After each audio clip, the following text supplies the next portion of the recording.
Okay, so it's day 2. Welcome back. It's now Wednesday. It's late. It's 10 p.m. I like working out in the evening. Allows me to get through the day, take care of stuff, and then focus on working out. Everyone else is kind of tired, and that works well for me. So this is routine B. Routine A does the overhead press. Routine B, we do the bench press, but we still do the squat and we do the deadlift here. Last time I did 95 pounds on the squat, and so that's the equivalent of 2 25-pounds plates. So as the warm-up, I'm going to do the bar, then I'm going to put 25 pounders on it and do that.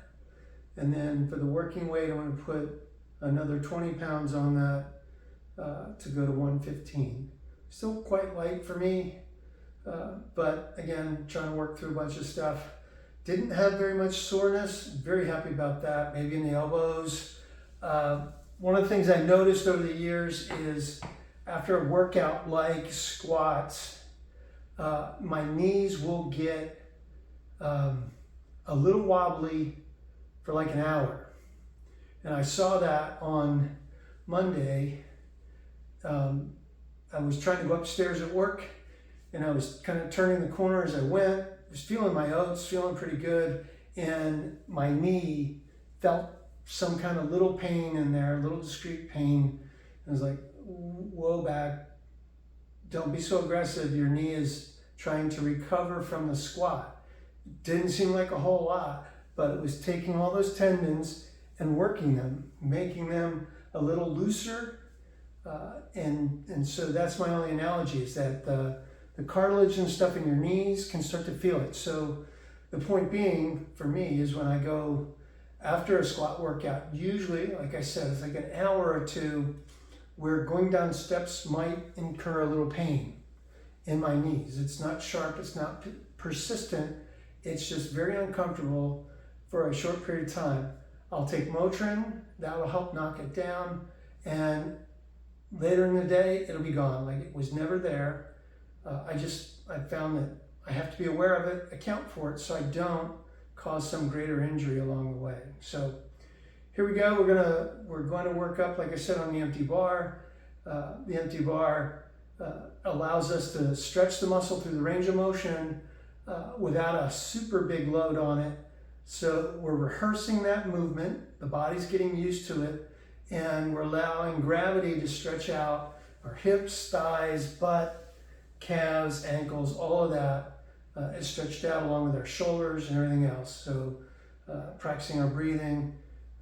So we feel pretty good.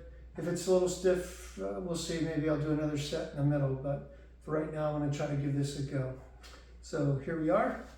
The bar's in place, set to 26. Again, I know right where I'm placing my ring finger on the bar. Thumbs go above the bar, and the point for that is if you need to dump this bar, if it's too heavy, a leg gives out or something, you can dump it and your thumb's not caught in the way. And that's an important part of the technique. Also, it keeps you from hyperextending your thumb and other things. So I talked about the technique for getting under the bar. One of the ways they teach you is put your arms on the bar, stand back from it, lower your head below the bar, and then come into it. And that will slowly stretch. And notice, for me, I'm stretched out enough I can stay down here, come to where it's set, and then stand up with the bar. There we go. It's in place, and I've actually stretched my shoulder. Later I'll show you a stretch for actually getting range of motion in your shoulder without hurting the shoulder joint. That's very important. So here we go. Breath in at the top, hold it all the way down through. Back is an isometric hold. Here we go.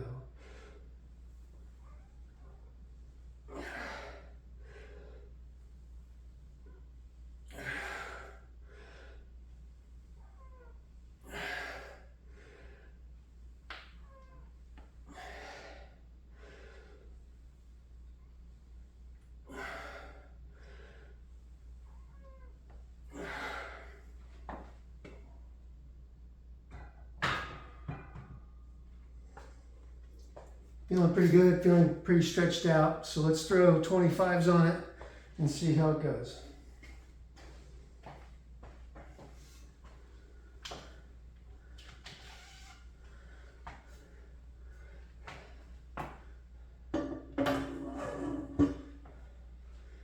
For those who are worried about curls, biceps, you lift enough of these plates during your workout, your biceps get a little something from it.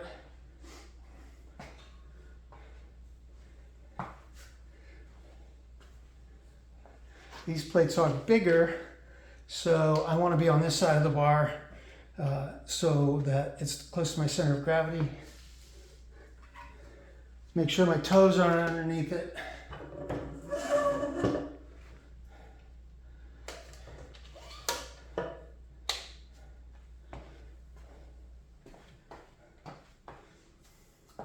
Again, we're on the warm-up set, so we don't have to take a full break. Just want to make sure we're not out of breath. Usually after I put the plates on, I'll just take a minute, allow myself to catch my breath, blood back into the muscles, all that kind of stuff. Later, when you're lifting 2 45 pounds on each side, that can add up. So you want to kind of account for that within the workout. Okay, this is 95, so it's 45 on the bar. 2 25s for 50 is 95. Here we go.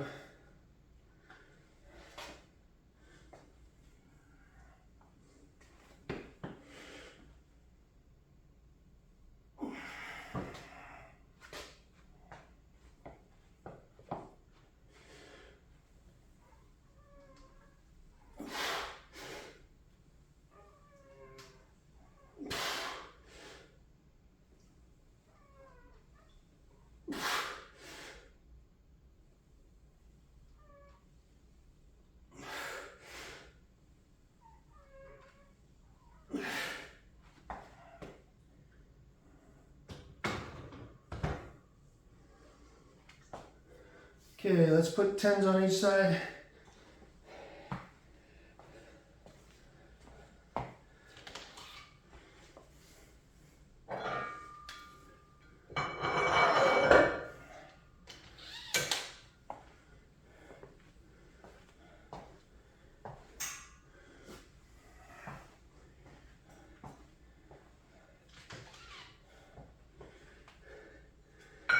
If you notice, I'm mixing rubberized with the metal. Doesn't matter. Like I said last time, it's all about just getting the weight on there. Moving the weight up in a progression so you can lift and stretch your body in this progression. The progression is called the Novice Linear Progression, NLP. It's part of the Starting Strength methodology. It's in the book. One of the things I am feeling is wherever the bar touches me on the back, that hurts. I've got, what, 95 pounds pushing down on that where the joints touch. What you find is after you work out enough, you develop muscle, and the muscle holds it in place. So I've atrophied a little bit along the way, and that's okay. That's why we're doing the big reset here.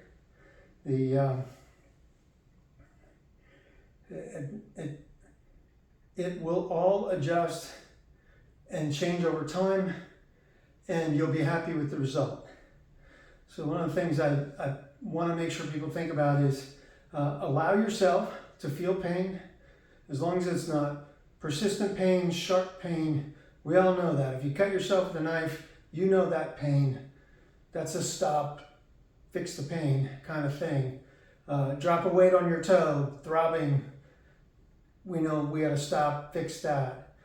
But if it's just fatigue, if it's DOMS, like we said, delayed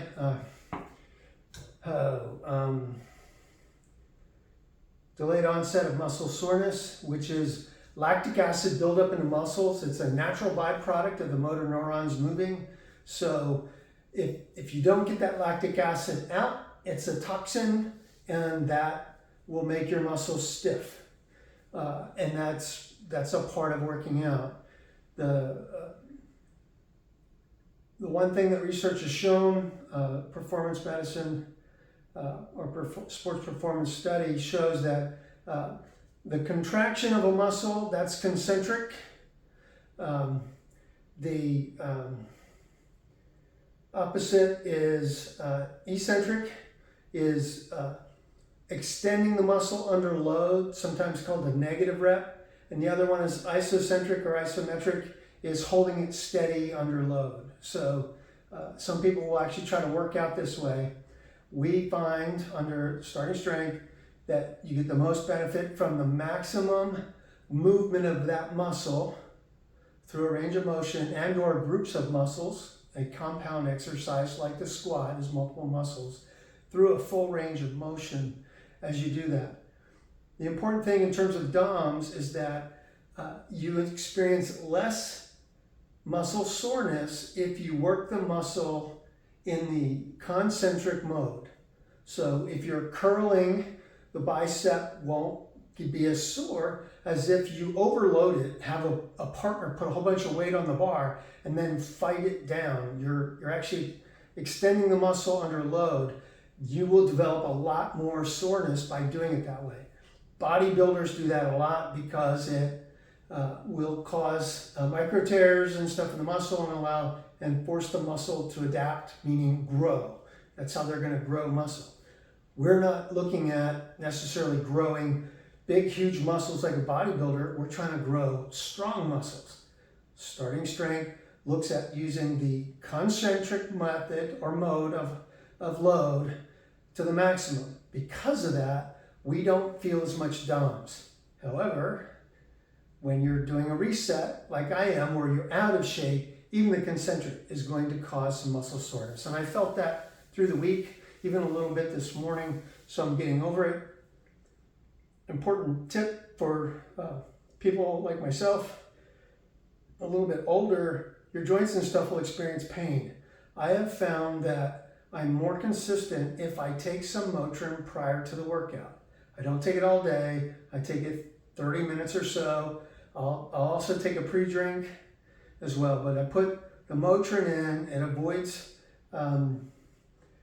swelling and pain in various areas and allows me to do the full range of motion that I'm looking for and stress the muscles the way the workout is meant to be.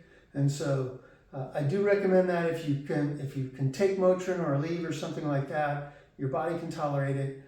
You don't want to take it all day long without a doctor or anything like that. But if you take a dose before you work out, you may find that it's easier to do these long, full range of motion, especially when you're having muscle soreness as part of the workout routine.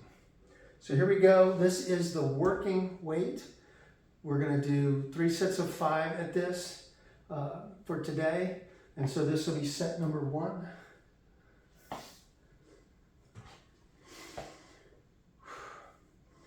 With the arms extended, your head should go directly in the middle, and that way the bar will set up evenly. It won't be wobbly. If you just go to the bar and you don't think about this, then if the weight's asymmetric, it could fall off, and that's something you don't want to have to deal with.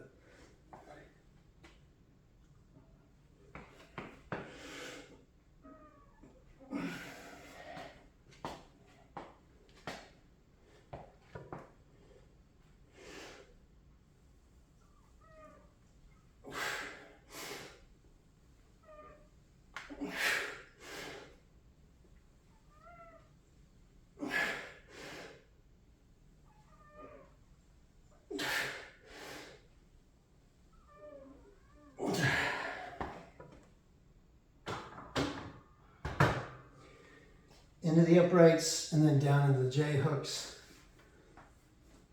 I'm gonna stop the video for a minute.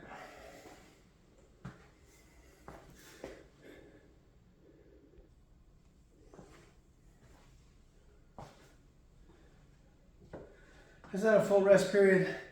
But again, this isn't that stressing of a week. So we're gonna go set number 2, see how we feel. Adjust off of that.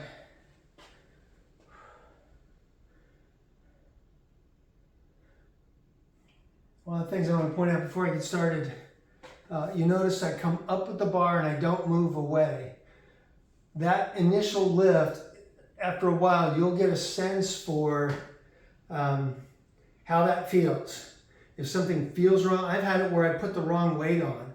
So as I stood up with it, I could tell it was asymmetrical, right back down onto the J hooks, laugh it off, fix the weight, come back and start again. Okay, don't just try to come off the bar and start. Be very deliberate so you don't get yourself messed up, especially if you're working out by yourself like I am. I've got to make sure I'm doing everything correct as I go.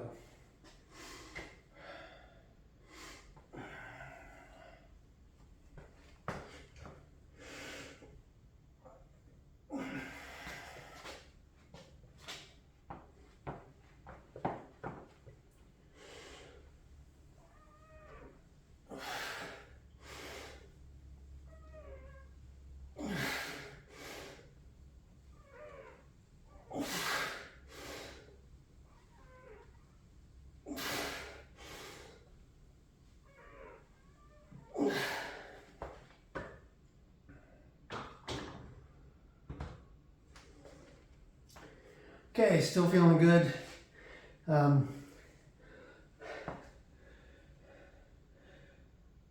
One of the truths of doing a squat, you may or may not have figured out, is that the bar, especially as it gets heavier, has to be over the middle of the foot. If you lean back, you're going to fall back once you get past the edge of your heels. Again, that's why we have the safeties in here. If you lean too far forward as you're going down, you're going to rocket forward. That'll happen once you start feeling your oats, and it'll be very difficult to catch yourself and get the bar back up vertical. So again, that's why the safeties are here to catch it. If you need to come back down, collapse gracefully. The other thing on the squat, on the lighter weights, I'm going very slow at the bottom to maximize the stretch. What they are looking for when the weights are heavier is what's called a stretch reflex. So as you go down to the bottom, you're stretching your glutes out, your quads and your hamstrings. And so you want to fire those at the bottom and they'll come up. It's like doing a curl. If the curl is stretching your bicep at the bottom, not if you swing it, but if you immediately come back up again, that stretch reflex allows that bar to get moving. We did the same thing on the overhead, where we're getting a little bit of hip motion as a little way of getting some kind of angular motion that we turn into the direction we want.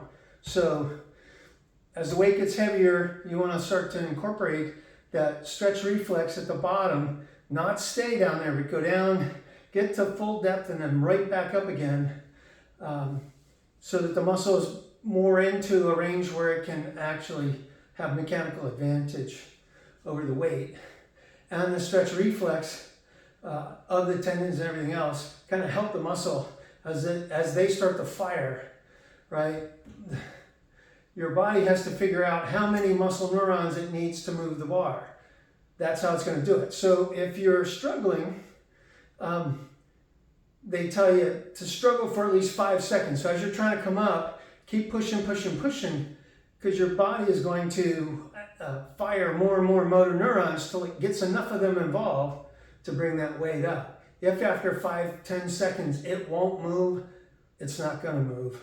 Put it down. Put it onto the safeties, onto the J hooks, whatever. Bail out of it if that's what you have to do.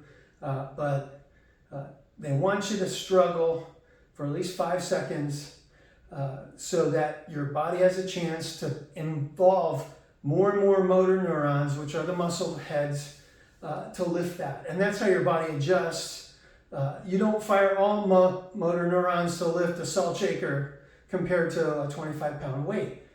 You're going to fire more muscle neurons for that 25-pound weight compared to the salt shaker. Okay, that's just common sense as we go. But as you think about that, then you'll know what to expect when the weight starts getting heavier. You're starting to struggle with it. It's like stay in that lift longer, give your body a chance to actually work on it, mentally push that weight. You're trying to stand up out of the squat, push. Push yourself up and out of that squat. It's not going to move itself. Don't give up on yourself too early. You'll be amazed at what you can really do if you're in the right mental space. Okay? Kind of talk my way through this third and final set. Felt good so far. Starting to feel a little of it down in the muscles, down in the depth, which is what we're looking for. And if you learn to look for that and seek it out, that's a good thing. And that's what bodybuilders look for. They look for that burn. They know that the burn is developing muscle. For you, you know that that burn is the lactic acid building up in the muscle as the motor neurons are firing.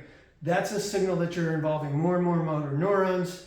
When you do that, in the recovery phase, the body will grow the muscle.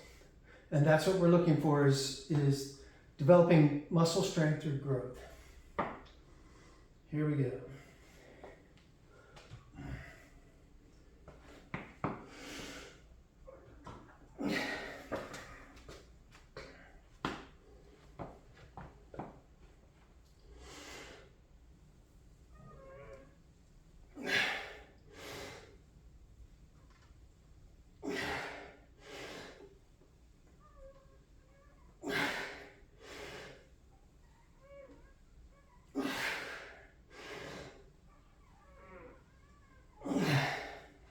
Okay.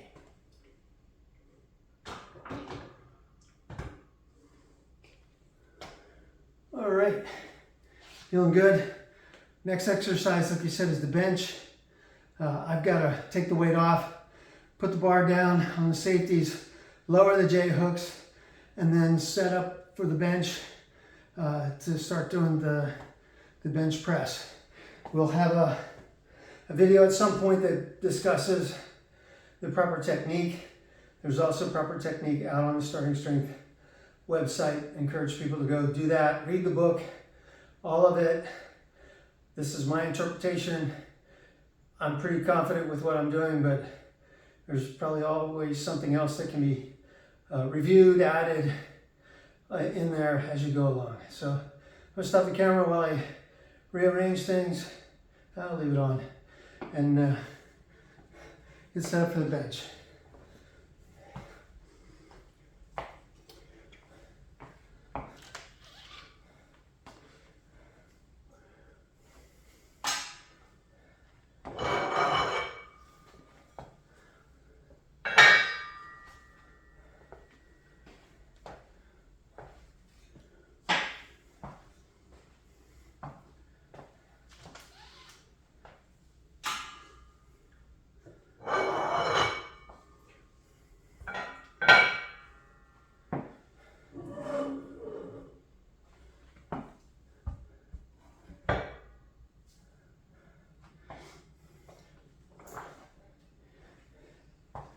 If you notice, I went from one side to the other.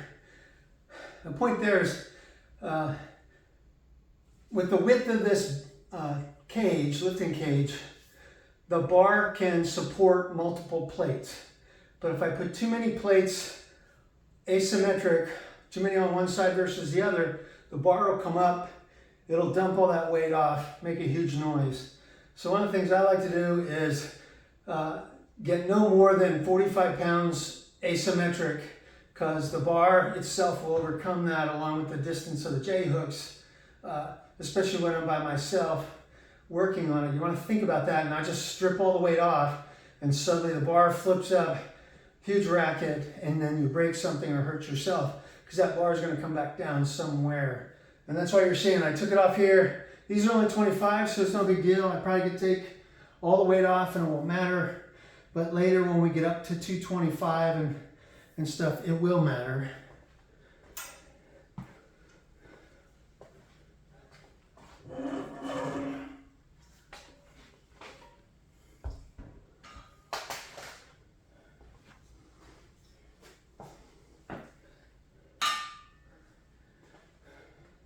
Okay.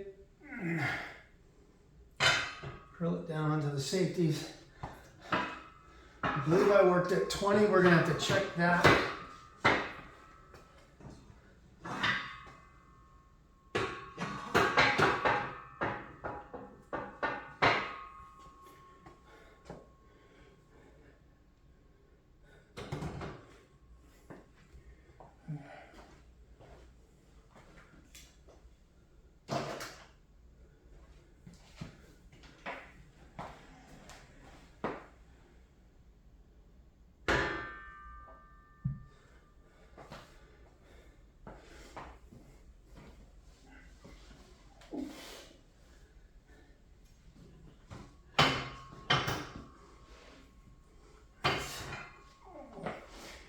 Go check out the camera.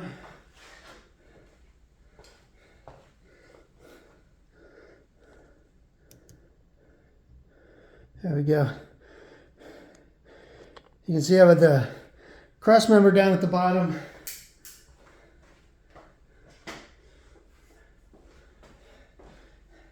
Down here is a cross member. This adds stability and strength to the rack. It was an addition I had to pay for. I'm glad to have it. This thing is rock solid. It's freestanding on the floor, but it doesn't move. Manufacturer says to attach it to the floor. I got this rubber mat, it's keeping it from walking. It's so freaking heavy. It's just not gonna tilt over. So now I need to get myself adjusted to where my head and chest are in the right spot to bring the bar up and press it. I want to be careful that I don't lean back and crack my head on the bar on the way back. And if you have a weak abdomen or something like that, I've got these firm safeties I can use to help myself get down.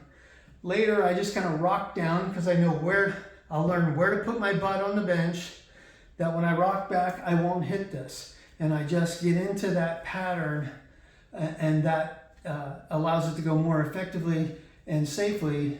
But for now, this is the first time I'm doing a bench, so I've got to figure all that out as I go. So let's see what happens here.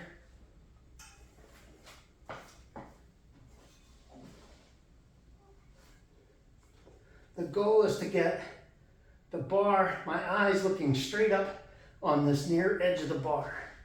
That's where I want to start at, is there. So that feels pretty good. Then I need to be able to get the bar up high enough to where it will naturally rock away from the J-hook, which is there. Now I need the bar to come down, touch my chest. That's actually right where these safeties are. And then I push it back up again. That's a rep. When I'm done, it goes back here. Let me see here.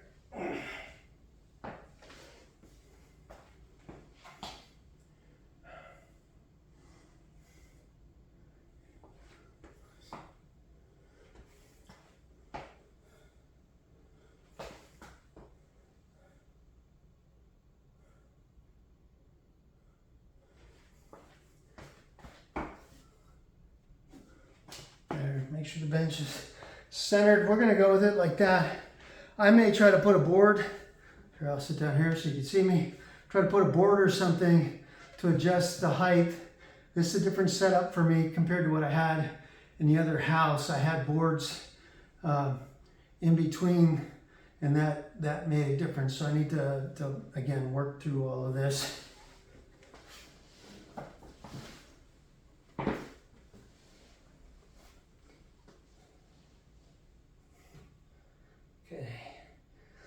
Just like with the overhead, you're rotating your hands inward so that the bar goes between your thumb and forefinger, but out the heel of your hand, not out by the base of your fingers. And that's something that has to be learned, right? Then the last thing we do is we push with our feet to set an arch in our back and then push this up. I'm really resting on the trapezius between my shoulder blades. My feet are on the floor pushing towards the wall, and that raises my chest up. I bring the bar down.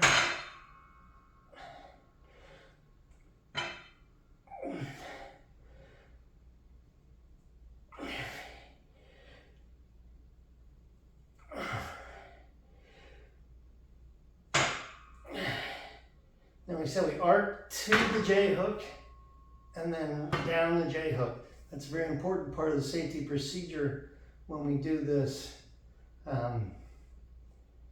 The lockout for the bar is directly above the shoulder joint, but you're bringing the bar down to below your nipple line, so the bar does not travel necessarily straight up and down. It comes down at an angle, slight angle, and that helps you anatomically to do this. One way to straighten that angle out is to get a good arch in your back. Your butt is on the mat, on the bench, and your shoulder blades, but the middle of your back is not touching. So your chest is angled or arced, and that means your upper chest is angled, and that's how you create that. To get up, you can grab the safeties and pull up. One of the things I do, since I'm in the right position, lift my feet and then swing. And that's an easy way to not pull anything as I'm trying to get up. So now I'm gonna put, I'm gonna go with 10 pounders and see how this feels. So this is 45. We do not use the collars with the bench, and that's in case you have a problem with the bar, you just dump the weight off. Again, it makes a loud noise, but at least you don't get stuck. Now this cage can handle a lot, and it makes me very safe, but that's the technique, is no collars on the bench, so that if you get stuck under the bar and you need to get out from under it, you just push up on one side, all the weight slides off, and then you can get up. For me, the safeties are catching it for the most part.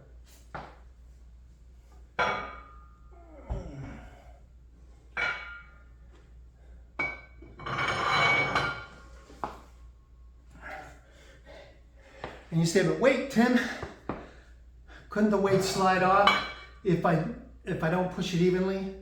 Well, guess what? You have to pay attention to the bar and push evenly. If you see the weight starting to slide, bring it down,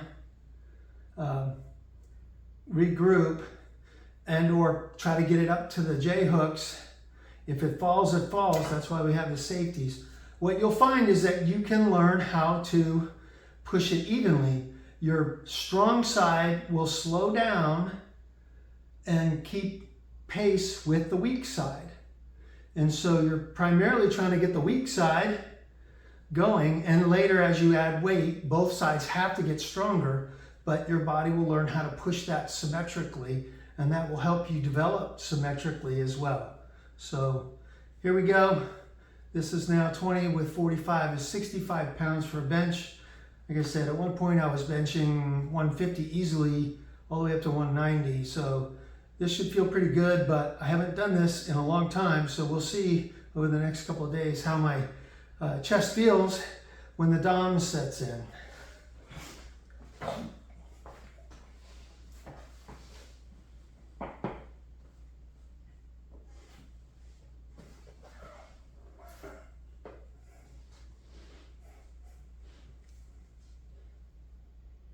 Grip, fingers over the bar, push to arch.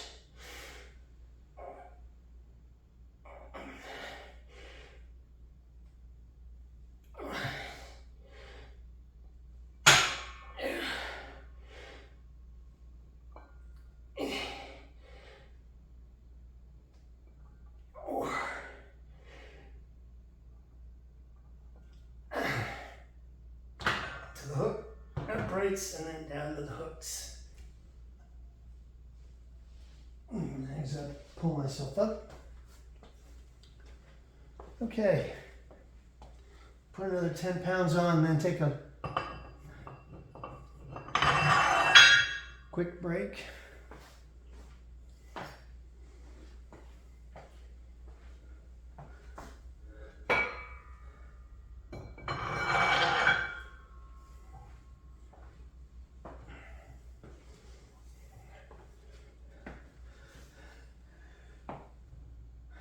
One of the things they talk about with the bench press is it is probably the most dangerous lift that you'll do. Reason for that is it's over your face and over your chest. Um, a lot of people don't have the safeties. They'll just take a bench. They'll put a lot of weight on. There's all kind of failure videos where somebody is, they only have these narrow safeties and they miss it. So they come down, they miss it, one side dumps, there goes the other side. Or the safeties aren't set up correctly. It comes down and they can't get out from under it because they put the collars on.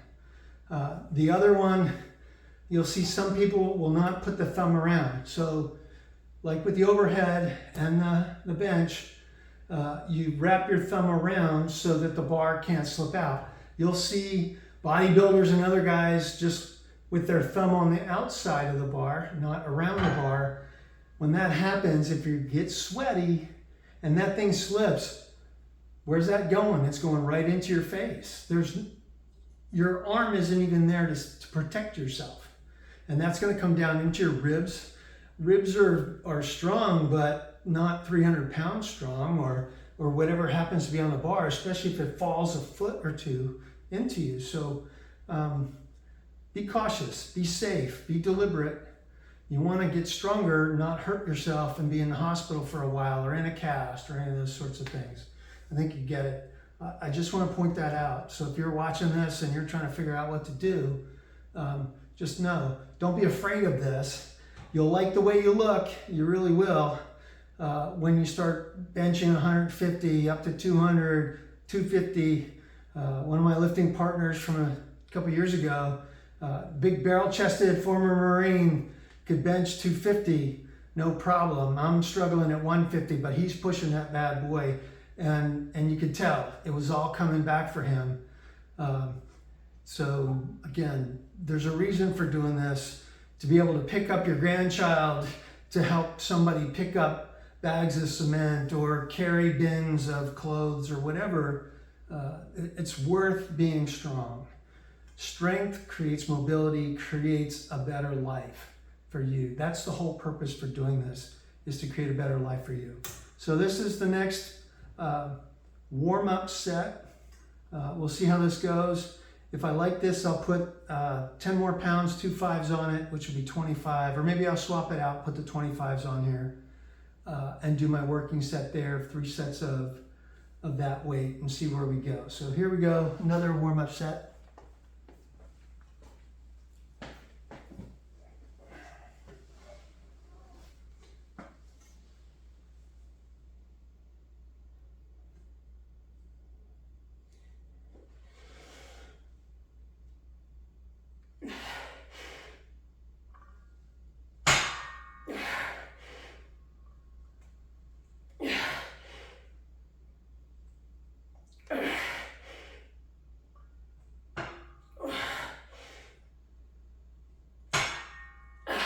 Stop at the top, arc to the uprights, down onto the hooks.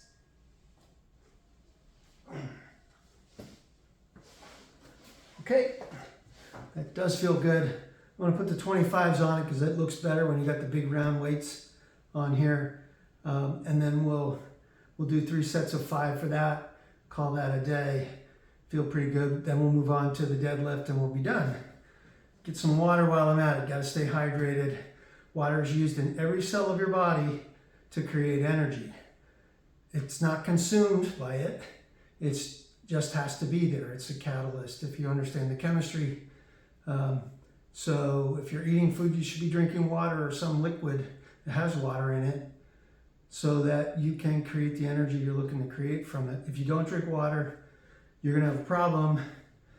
If you've ever been trained in survival, you learn don't eat unless you have water. You need water. You can only go a couple days without it. You can go weeks without food, especially if you're big like me, but you need water or you're going to have a problem. So drink water.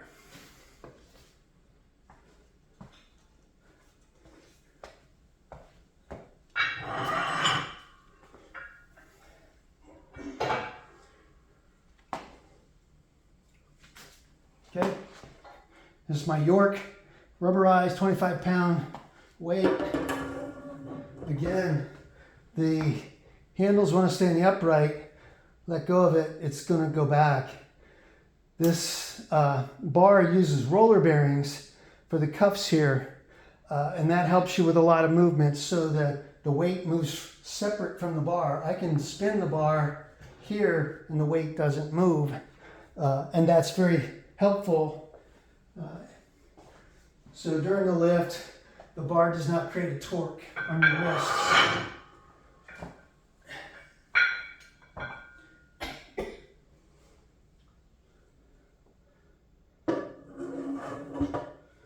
Again, no collars because we're benching.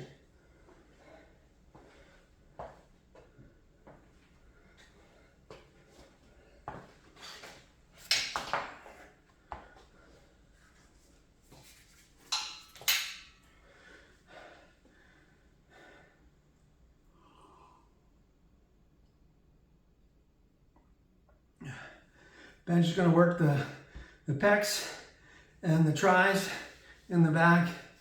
You'll gain a lot of good strength in there and ability. Doing this will make it so that you can do push-ups, that's a functional movement, right? Getting up off the floor if you were to fall. So benching makes sense to do. It's a secondary exercise. The primary one is the overhead or the press, because that's the longer kinetic chain. We talked about that. But functionally, this helps us. We talked about the squat. The squat's really good. Strengthens your whole backside, your glutes, your quads, your hamstrings, your calves. All of that are worked, and that's functional as well. Just trying to go to the bathroom, right? You got to use all those to get up off of it, especially if you don't have a handle or anything. Picking things up, functional. We'll talk about that at some later point. Instead of bending over at the waist to pick something up, which totally compromises your spine and puts a lot of pressure onto your back or your glutes, if you were to do a squat and reach down and pick something up and stand back up again, you can lift a lot more weight that way and not hurt your back. But if you bend like Americans do over at the waist, grab something moderately heavy and try to come back up with it, and you don't do it correctly, you're going to throw your back out. You'll be in physical therapy. Trust me. I've been through physical therapy for my sacrum area. It's not something you like. A grown person suddenly walks like a 100-year-old man. It's not fun. So let me put this water down. I've got this cute little lift over here. And this is now the working set. 3 sets of 5 with a break in between. Good technique and form. Here we go. Let's see what happens.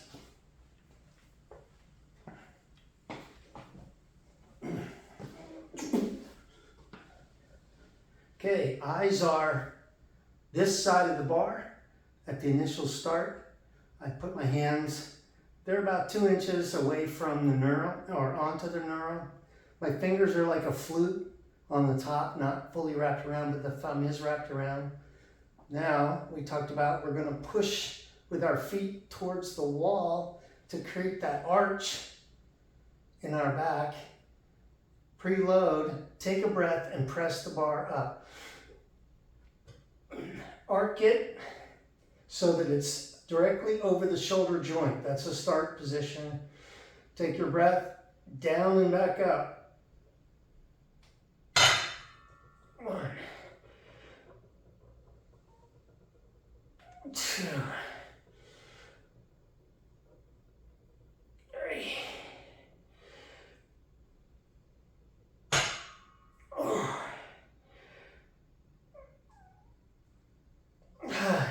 Lock out, arc to the uprights, and down onto the J-hooks. And then kind of a kip up. Feeling good? I can feel it. I'm gonna feel this later. But it's a good feeling when it comes in. Like the way you're gonna look in a t-shirt. You see all the Hollywood actors and all of that. So a man in his 60s will get well-shaped pecs, especially once I start losing some weight. One of the things with starting strength is don't focus on the weight you're losing, focus on the weight you're lifting, right? Lifting that weight requires you to burn energy. Those calories come from the fat that's stored in your bloodstream, and then from the fat, or from the glycogen in your bloodstream that comes from the fat in your cells and the food that you eat. So, this working out is going to allow you to burn more calories. Your metabolism will run longer. So when the workout's over, your metabolism, you're going to find, is going to run for another hour or two. You'll be warm, sweaty. You might take a shower or whatever, but that's natural. And that will help burn more calories and help take some of the weight off. The more weight you lift, the more calories you have to burn, the longer you're going to feel it. And it's just this progression. And there are several known cases of people that have lost like 100 pounds. The primary purpose of starting strength is functional strength. But the byproduct of that is that you burn more calories. Using that with a sensible diet, you'll start to lose weight. You'll start to shape up, and you'll like the way you feel, the way you look, and the way you sleep. All of those things are a natural byproduct of this. So it's why I'm doing it. That's why I recommend other people do it. We got to have water. You need water to burn those calories. That's why we say it. Mark Rippetoe says, don't bother with loading up on a lot of water because you can cramp and stuff like that. The water that's in your body is typically enough. What I like is that I feel like it's putting back what I'm sweating out, and that it is helping me balance the pH in my bloodstream as the waste products get into my bloodstream and stuff like that. But you don't have to worry, I can't work out because I don't have any water. No, do the workout, then go get some water. If you feel headachy or something, you might be a little dehydrated, watch your urine. They tell you that's the best way. If your urine is dark, you need more water. Okay, that's the bottom line. And that's the one way to check it as you go. A relative of mine was doing, I think it was a elliptical or something like that. They do the elliptical for an hour without water, sweating like crazy. I was very concerned because they didn't have water around. I prefer to have it that way. Like I said, if I'm starting to feel headachy, I can stop, drink some water, wait 5 or 10 minutes, come back into the workout. It's okay. But continuing when you're dehydrated, you're likely to pass out with a lot of weight on your back or your shoulders. That's not a place you want to be. So my preference is to have water. Recommend that you do, but just know that it's not the end of the world if you don't have it.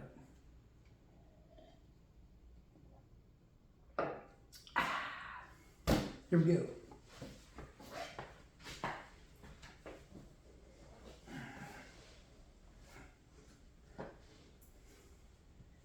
Eyes, hands, preload the back, breath, and press.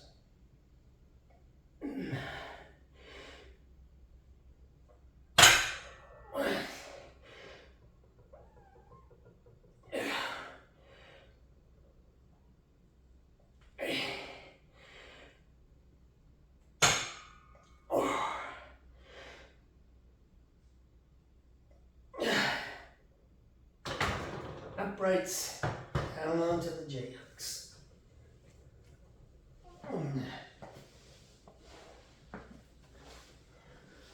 Swing myself up. Again, feeling good. This setup, I've got to probably get this bench up quarter to a half an inch. That'll clear the safety so I won't have that problem. I like having them where they are. It shouldn't mess up the top of this too much. I have some plywood that I brought. It's just, I've got the rubber mat and I don't want to mess this up. So just a little, the holes are 2 inches apart, which is really the farthest apart that you want. They talk about that. My old bench, they were 3 to 4 inches, which made it really difficult to adjust things. We got lucky, we found the right holes that we needed. But this allows more finer adjustments. You can attach all kind of stuff to it. I recommend Rogue. Like I said, I've had this for 3 years. I've had to take it down, put it back up. It wasn't a problem. And it's sturdy. I can go way up in weight and not worry about this bench coming apart in any way or fashion. And that's, again, it's all about safety. Why am I working out if I'm going to hurt myself and then I can't work? That makes no sense as we go. So I'm excited to go through this journey. I enjoy the journey. It's something we learn. Like I said, learn how to enjoy the feelings that mean that you're stressing your body appropriately and that you know it will recover, right? So when I'm done on a normal workout, not in the middle of this reset, but when I get up into the higher weights where I'm out of breath, when I'm done, I'm struggling and maybe not getting all 5 reps in. And we'll talk about what we do when that happens. And then when I lay down, I'm out cold, sleep through the night, not getting up and down. You start to embrace that feeling. You start to embrace that stress feeling, knowing that it brings goodness when you're at work and you go up steps 2 at a time because your quads, hamstrings, and glutes are all in sync. You're fully stretched out from the workout, so it's not a problem, and up you go. You look at all your mates around you, and they're all taking their time, holding on to the rail, and you're like, get out of the way. You get to the top, you're not really out of breath. You're feeling good. And that you don't have to be in your 30s to feel that. You can do that in your 60s. You just take your time. You just go through this progression, this novice linear progression, upping the weight from one workout session to the next, keeping track of that as you go. It's going to come. It's going to come. It's amazing. You have to give yourself a week because you're going to be sore. The DOMS is going to kick in, all that kind of stuff, to the point where it may interrupt your sleep. Your body may be trying to cope with stuff, and the like. You sit in the chair and you don't want to get up because everything's stiff, then don't. Stay in the chair. Do what you need to do. But after that first week and you survive it and you go, okay, the DOMS has finally gone away and the weights are starting to go up, which is kind of cool, and this doesn't seem too bad. Then you get to week number 2. You get through the first month. Holy cow, the weight has come up a bunch. You're squatting over 100 pounds, something you've never done before in your life. You're pressing 70 pounds over your head, making you feel like, okay, I can put stuff into the upper cabinet now. Your hips and abdomen and stuff all pull in. They all firm up, pull in, and you walk differently. You're not slouched. You're walking upright. You stand upright. You're a little taller when you do that. It's just amazing, the transformation in your body. You didn't have to run. You didn't have to do sit-ups. All you had to do was lift heavy weights in the appropriate way, and your body responded to it naturally. And now here it is. That well-being that you were looking for comes in.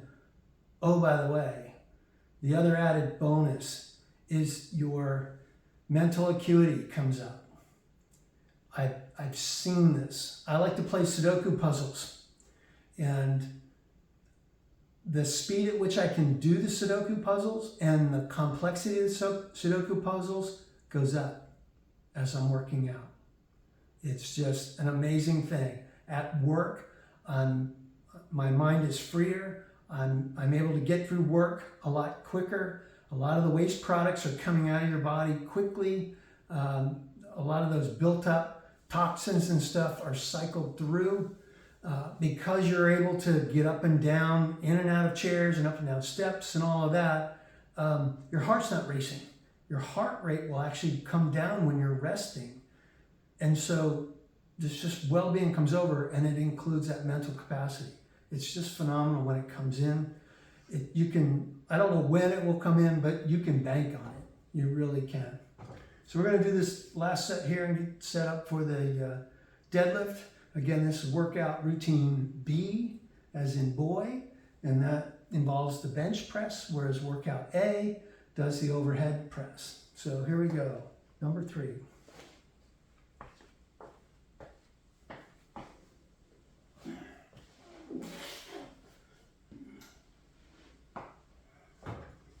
Okay, eyes,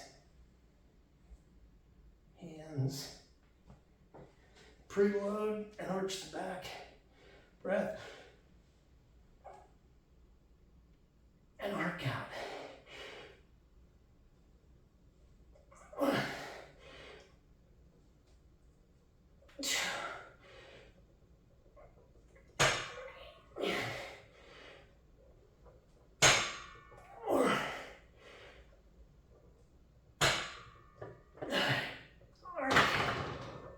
And down.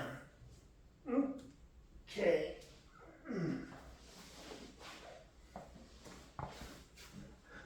I am feeling it in my low back. We've done all those squats. Laying on the bench, it's kind of wiggling that lower spine a little bit, so I'm feeling it as I get up and down. I want to be conscious of that. We're not going to overdo the deadlift. I'm going to shut the camera off so I can reset everything, get the bar down on the floor, and I'll meet you on the other side.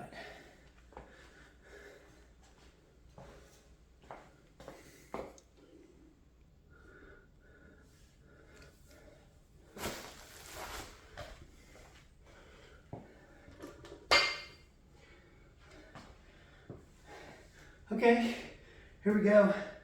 Deadlift. Gonna start with 95 pounds. We were at 135, so we want to go to 145, 155. I think we'll go to 155 at this. So we're gonna have to swap weights. I'll leave it on and show you how we do that. But again, it's the 5 steps here. Everything's clear. We're gonna go feet shoulder width apart within an inch of the bar. Actually, I'm gonna get this back a little bit. There we go. Centered up. I like there's no knurl, so when I pull it up, I'm not worried about messing up my compression stockings. Whole nother story. Okay, bend at the hips, grab the bar in the fingers outside of the legs. Drop the butt till the shins touch. Set the back, take a breath, and squeeze it up.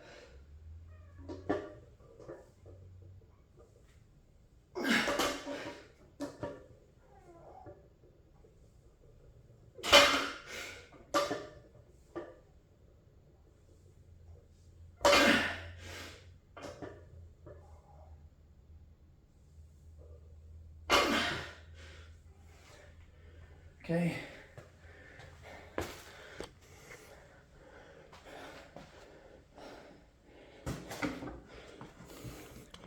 You can see all the trash in the garage, but I'm gonna give you this angle here. I'm gonna swap this out and put 45s on.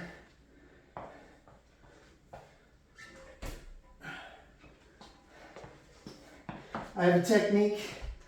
I put the weight on my leg so it's ready to go. The collar stays here.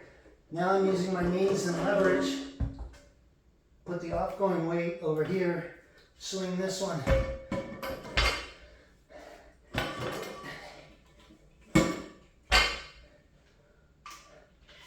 Collar back on.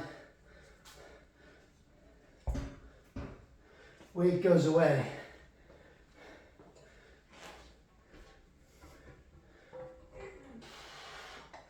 These are 45s.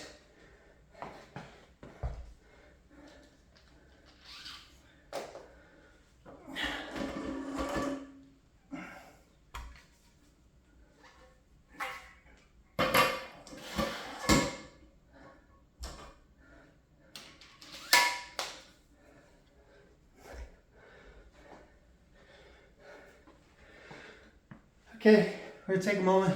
This is 135, this was the working weight last time. So from here we'll go up another 20 pounds, but we're gonna lift this. We don't have to do it all 5 times. All we need to do is teach our body what this weight is, so it knows how many motor neurons to fire. That's all we're doing, is kind of rehearsing the movement, teaching our body how many motor neurons are necessary, and then we go do that. So, see an intruder bug in my gym. May have to go take care of it. But first, we'll do this for a set of 3 and then set up for the working weight. Okay. Feet set an inch in front, bend over, don't bang yourself at the hip joints. Grab the bar outside of the legs, in the fingers, not down here, in the fingers. Okay? Then lock it around, drop your hips till the chins touch, set your low back, take a breath, squeeze it up.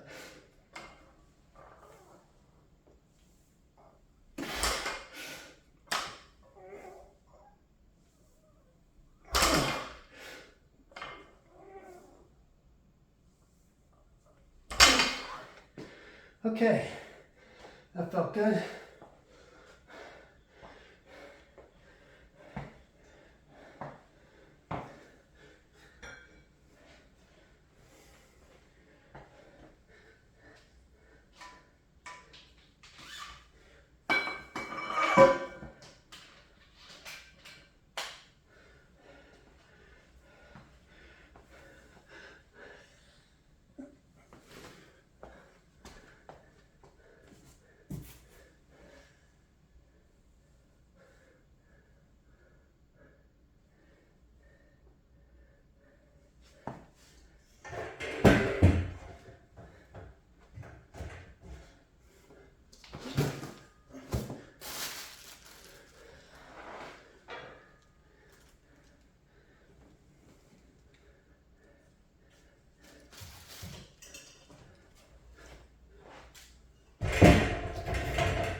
Okay.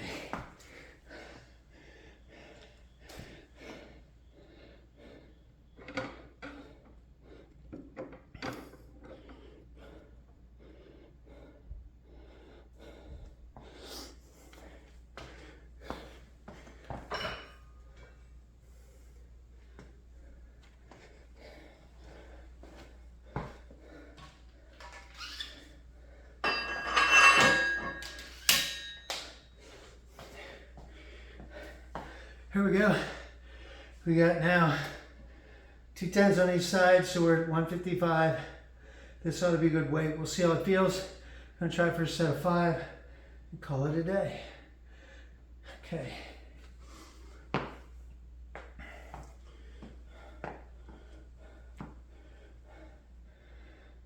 Feet, hands, shins.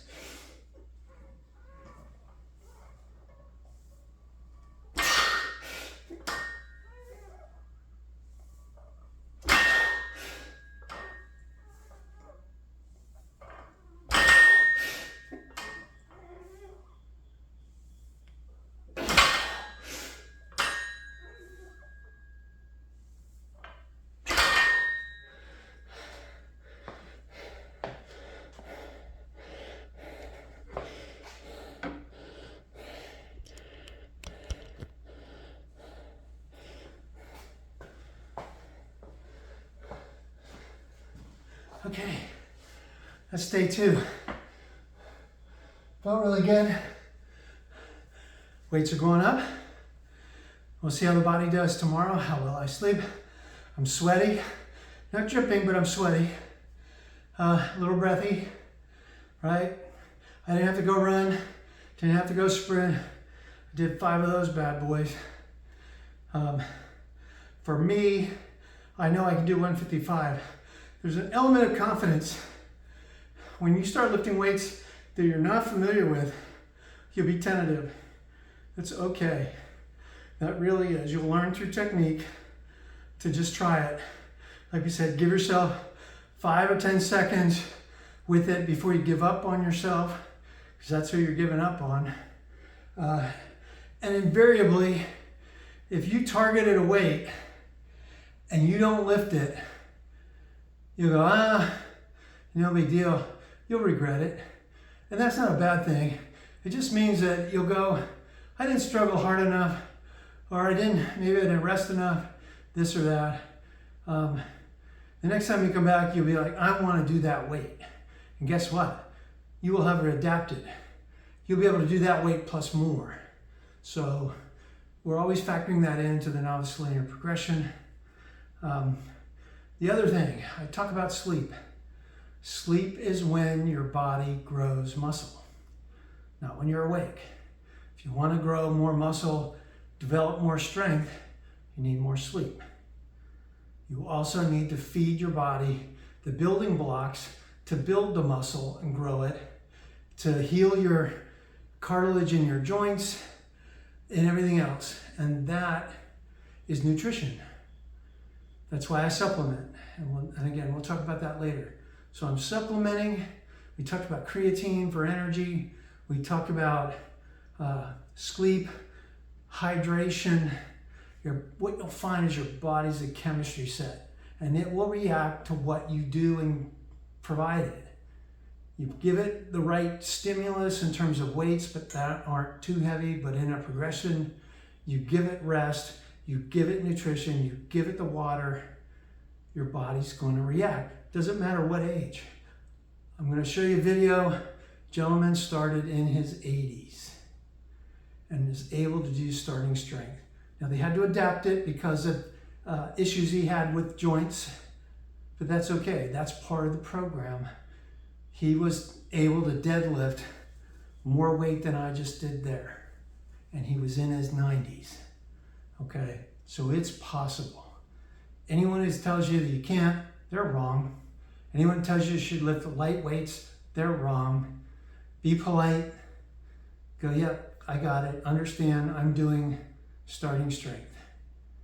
They won't get it. My wife can't be here half the time. I try to talk to my coworker who works out all the time, and he's like, you can't, you'll hurt your back, yada, yada, yada. It's like, no, you won't. If you do it right, you practice it right.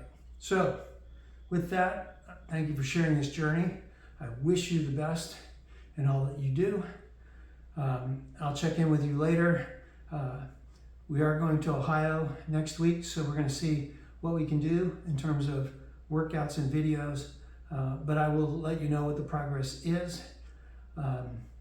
It helps me to kind of talk rather than sitting around playing video games, and we'll see when I post this if it does any good for anybody else. With that, take care, and I'll talk to you later.